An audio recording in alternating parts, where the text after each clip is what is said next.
राधे राधे। स्वागत है आपका फिर से मेरे एक नए ब्लॉग में। आप लोग कैसे हैं? आशा करते हैं अच्छे होंगे, स्वस्थ होंगे, मस्त होंगे। आज हम आपको एक ऐसी कहानी सुना रहे हैं जो कि कुछ लोगों को पता होगा, कुछ को नहीं पता होगा। चलिए हम कहानी के माध्यम से आप लोगों को बता रहे हैं मलमास क्या होता है। मलमास। अगर आपको मेरा ये वीडियो अच्छा लगे तो लाइक करना, कमेंट करना और शेयर करना। नए हो तो चैनल को सब्सक्राइब करना। और हाँ, हाइप का बटन आए, हाइप भी कर देना। अगर कोई भी बैकग्राउंड की आवाज़ आए तो आप प्लीज़ इसको इग्नोर कर देना। चलिए बताते हैं मलमास क्या होता है। जब एक ही महीने में 2 अमावस या सूर्य की गति के कारण अतिरिक्त चंद्रमास जुड़ जाता है तब उसे मलमास या अधिक मास कहा जाता है। हिंदू पंचांग में यह लगभग हर 32 महीने 16 दिन बाद आता है।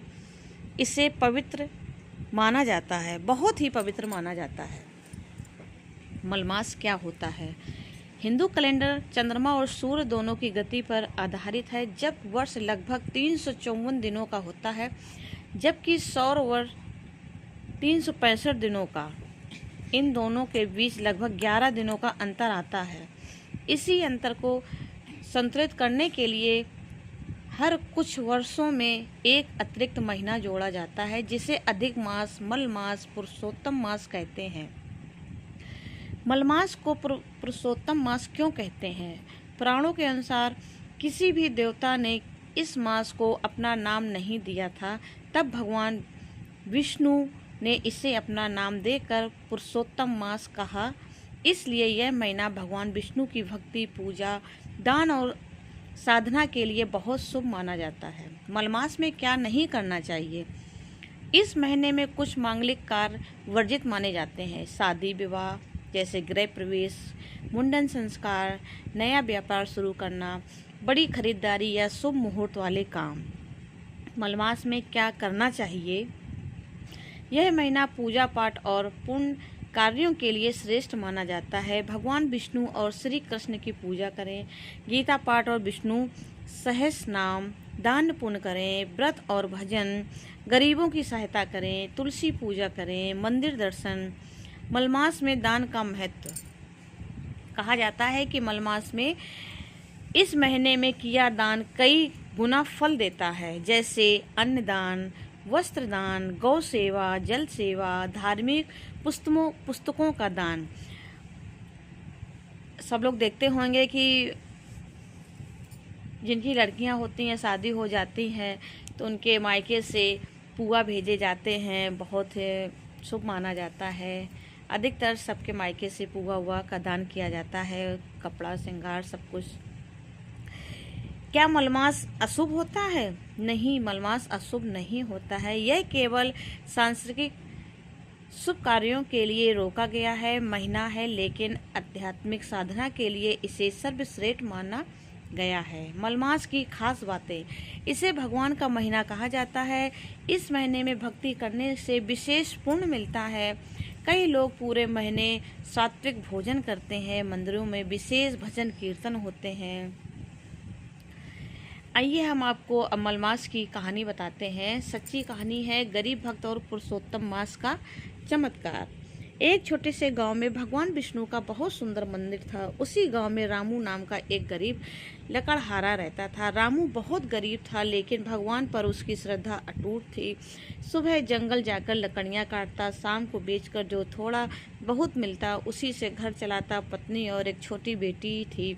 कई बार तो घर में खाना भी पूरा नहीं बनता था। एक दिन गांव में पंडित जी ने घोषणा की, कल से पुरुषोत्तम मास यानी मलमास शुरू हो रहा है। इस महीने में जो भी सच्चे मन से भगवान का नाम लेगा, दान करेगा और शक्ति भक्ति करेगा, उसकी मनोकामना पूरी होगी।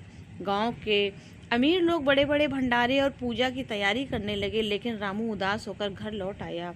पत्नी ने पूछा, क्या हुआ? रामू बोला, सब लोग पूजा करेंगे, दान करेंगे, लेकिन हमारे पास तो खाने के पैसे भी नहीं हैं। हम भगवान को क्या चढ़ाएंगे? तभी उसकी छोटी बेटी बोली, बाबा, भगवान को पैसे नहीं, सच्चा मन चाहिए। बेटी की बात रामू के दिल को छू गई। अगले दिन से मलमास शुरू हुआ। रामू रोज सुबह जल्दी उठकर स्नान करता, मंदिर जाता और एक लोटा जल भगवान को चढ़ा देता। उसके पास फूल नहीं होते तो जंगल से छोटी छोटी जंगली फूल ले आता। मंदिर में बड़े अमीर लोग सोना चांदी के थाल लेकर आते थे। कुछ लोग रामू को देखकर हंसते और कहते थे, अरे इससे क्या होगा। लेकिन रामू शांत रहता था। वह रोज मंदिर के कोने में बैठकर भजन गाता, हे पुरुषोत्तम प्रभु, बस अपनी कृपा बनाए रखना। दिन बीतते गए। एक दिन भारी बारिश शुरू हो गई। गांव में बाढ़ जैसे हालात बन गए। लोग अपने घरों में बंद हो गए। मंदिर तक जाने की हिम्मत किसी में नहीं थी। लेकिन रामू बोला, मैं रोज भगवान के दर्शन करता हूँ, आज कैसे न जाऊं। पत्नी ने रोते हुए कहा, मत जाओ, रास्ता बहुत खतरनाक है। पर रामू भगवान का नाम लेकर निकल पड़ा। रास्ते में कीचड़ था, तेज बारिश थी, नदी उफान पर थी, लेकिन उसने कदम नहीं रोके। किसी तरह वह मंदिर पहुंचा। मंदिर पूरी तरह खाली था। रामू ने कांपते हाथों से दीपक जलाया और भगवान के सामने बैठ गया। उसकी आंखों में आंसू बहने लगे। वह बोला, प्रभु, मेरे पास आपको देने के लिए कुछ नहीं है, बस सच्चा मन है। इतना कहते ही अचानक मंदिर में तेज प्रकाश फैल गया। रामू ने देखा कि भगवान श्री कृष्ण के रूप में स्वयं पुरुषोत्तम भगवान उनके सामने खड़े हैं। भगवान मुस्कुरा कर बोले, रामू, मुझे सोना चांदी नहीं चाहिए, मुझे तो अपने भक्ते का प्रेम चाहिए। पूरे गांव में सबसे सच्ची भक्ति तुम्हारी है। रामू रोने लगा। उसने भगवान के चरण पकड़ लिए। भगवान बोले, आज से तुम्हारे घर कभी अन्न की कमी नहीं होगी। अचानक मंदिर का प्रकाश गायब हो गया। रामू घर पहुंचा तो देखा कि उसके छोटे से घर में अन्न के बोरे रखे थे।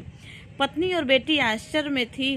धीरे धीरे रामू का जीवन बदलने लगा। लेकिन सबसे बड़ी बात यह थी कि उसके मन में कभी घमंड नहीं आया। वह पहले की तरह ही भगवान की भक्ति करता रहता। गांव वालों को जब यह चमत्कार पता चला तो सब समझ गए कि पुरुषोत्तम मास में दिखावा नहीं, सच्ची भक्ति सबसे बड़ी होती है। कहानी से सीख क्या मिलती है? मलमास भगवान की भक्ति का महीना है। भगवान धन नहीं, सच्चा प्रेम देखते हैं। सच्चे मन से की गई कई पूजा कभी व्यर्थ नहीं जाती है। पुरुषोत्तम मास में भक्ति और दान का विशेष फल मिलता है। अगर आपको मेरी ये कहानी अच्छी लगे तो